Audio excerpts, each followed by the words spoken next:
आप किसी स्टॉक में तेजी करना चाहते हो तो आप किस तरीके से कर सकते हो? आप या तो उसका फ्यूचर बाय कर लोगे या तो उसकी डिलीवरी लोगे, लेकिन आपको ऑप्शन में ही ट्रेड करना है। ना आपको फ्यूचर में जाना है, ना आपको डिलीवरी में जाना है। तो आप कैसे कर सकते हो? तो आप उसका कॉल बाय करोगे क्योंकि आपको लगता है मार्केट तेजी में आने वाला है, या फिर आप वहां पे पुट सेल करके भी तेजी कर सकते हो। तो दो तरीके हो गए यहाँ पे। दोनों सिनेरियोस किस तरीके से काम करते हैं, चलिए देखें एक एग्जांपल से।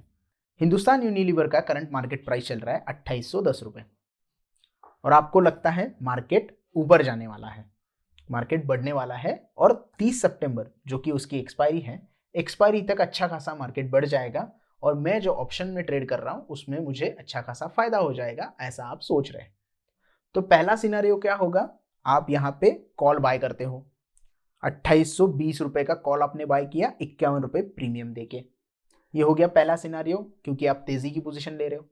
दूसरा सिनेरियो क्या हो जाएगा यहाँ पे, या तो आप पुट वहां पे सेल कर दोगे, 2800 का पुट आप सेल कर दोगे जिसका प्रीमियम चल रहा है 49 रुपीज। अब दोनों में डिफरेंस क्या है, दोनों ही तो तेजी की पोजीशन है। डिफरेंस क्या है इसमें? डिफरेंस ये है दोस्तों, आप कॉल जब बाय करते हो तो आप प्रीमियम पे करते हो। 15,585 रुपए आपने दे दिए सेलर को और वो कॉल उससे बाय कर लिया।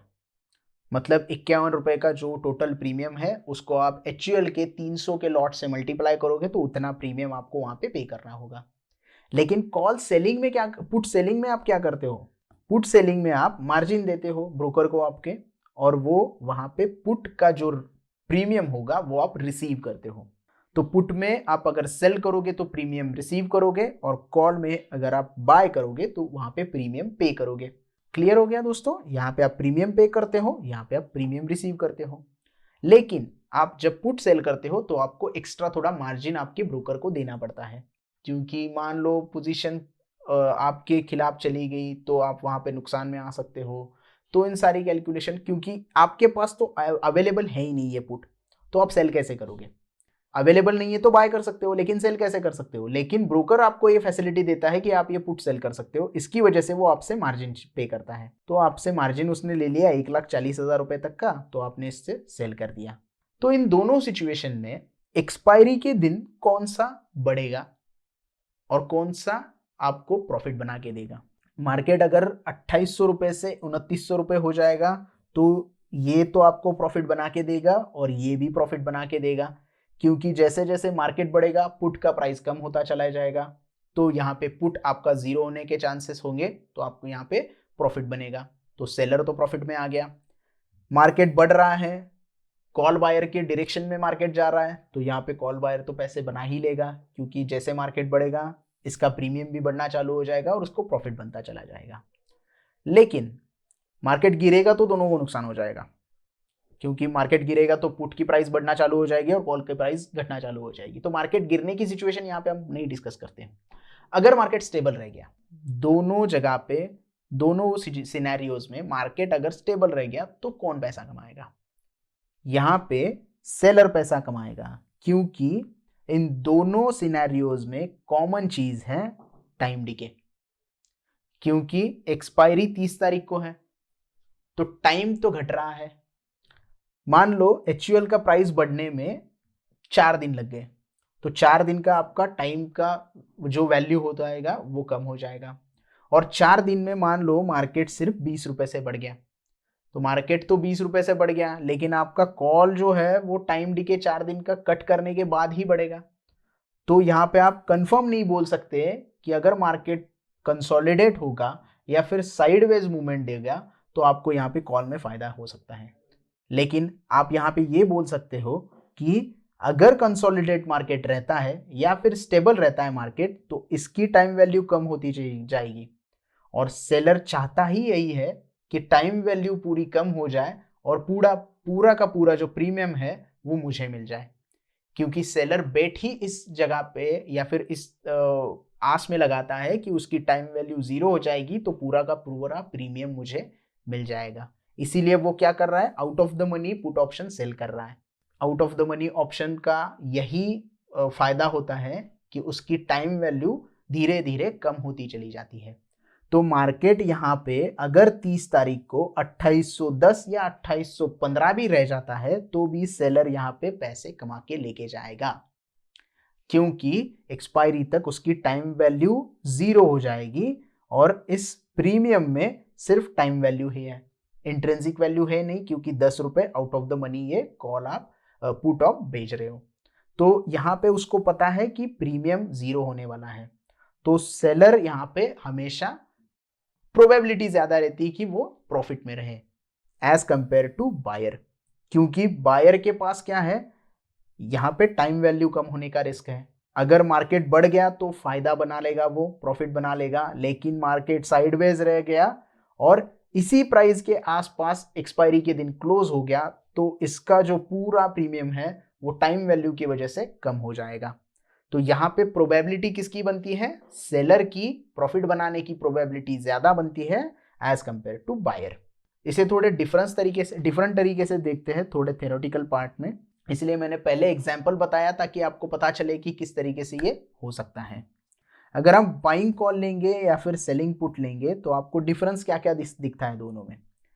पहला तो बाइंग कॉल में आपको लो मार्जिन रिक्वायर्ड है, आप जितना प्रीमियम का पैसा देते हो उतना ही आपको वहां पे पैसा देना पड़ता है, एक्स्ट्रा कोई पैसा तो नहीं देना पड़ता। 51 रुपए का प्रीमियम चल रहा है तो 51 रुपए इंटू 300 उसकी क्वांटिटी, उतना ही पैसा आप यहाँ पे दे रहे हो, तो यहाँ पे लो मार्जिन या फिर लो पेमेंट आपको रिक्वायरमेंट है।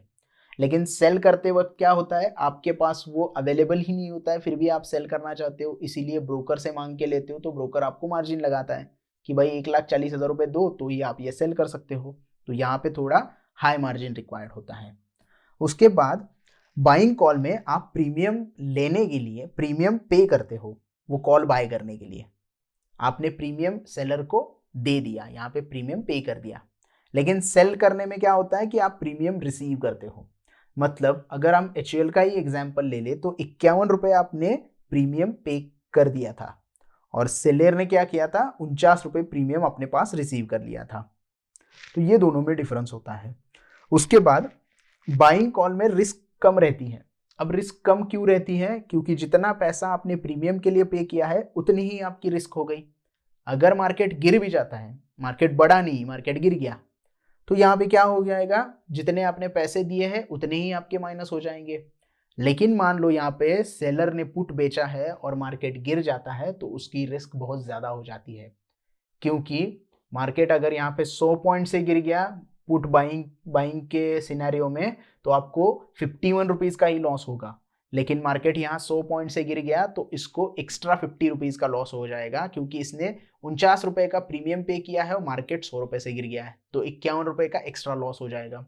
तो सेलर का रिस्क हमेशा बहुत ज्यादा रहता है यहाँ पे, और उसको एक्स्ट्रा प्रीमियम या फिर उसको ज्यादा प्रीमियम अगर मार्केट उसके खिलाफ चला गया तो देना पड़ सकता है यहाँ पे, क्योंकि उसने सेल किया है तो वापस उसको तो करना पड़ेगा।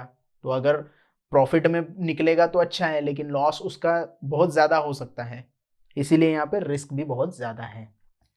उसके बाद अगर आप कॉल बाय करते हो तो टाइम वैल्यू आपके प्रीमियम को डिक्रीज कर सकती है।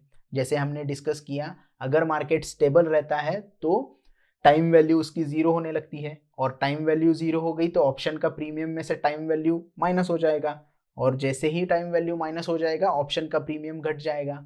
तो एक्सपायरी तक आपकी टाइम वैल्यू अगर 0 हो जाएगी तो वो प्रीमियम को भी कम कर सकती है। ये यहाँ पे बाइंग कॉल के लिए रिस्क थोड़ा सा हो सकता है, लेकिन यही रिस्क पुट सेलिंग के लिए अच्छा साबित हो सकता है। यही टाइम वैल्यू पुट सेलिंग के लिए आपको प्रॉफिटेबल बना सकती है, क्योंकि जितनी टाइम वैल्यू कम हो जाएगी उतना सेलर का जो है पुट कम होता चला जाएगा और उतना उसको प्रॉफिट होता चला जाएगा।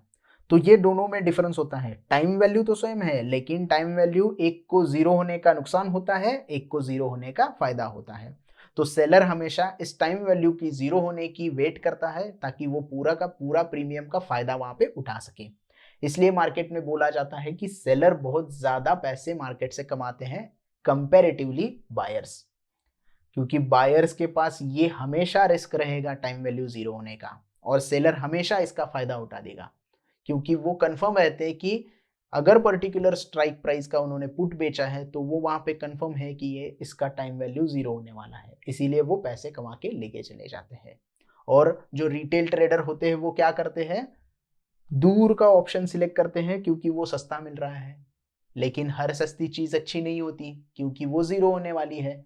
इसीलिए दोस्तों, अगर आपको बाय कॉल या फिर कॉल बाय करके तेजी करनी है तो इन द मनी वाला ऑप्शन आप सिलेक्ट करोगे तो आपके पास एटलीस्ट इंट्रिंसिक वैल्यू का फायदा रहेगा, क्योंकि हमें ये समझ के जाना चाहिए टाइम वैल्यू एक्सपायरी के दिन 0 होने वाली है।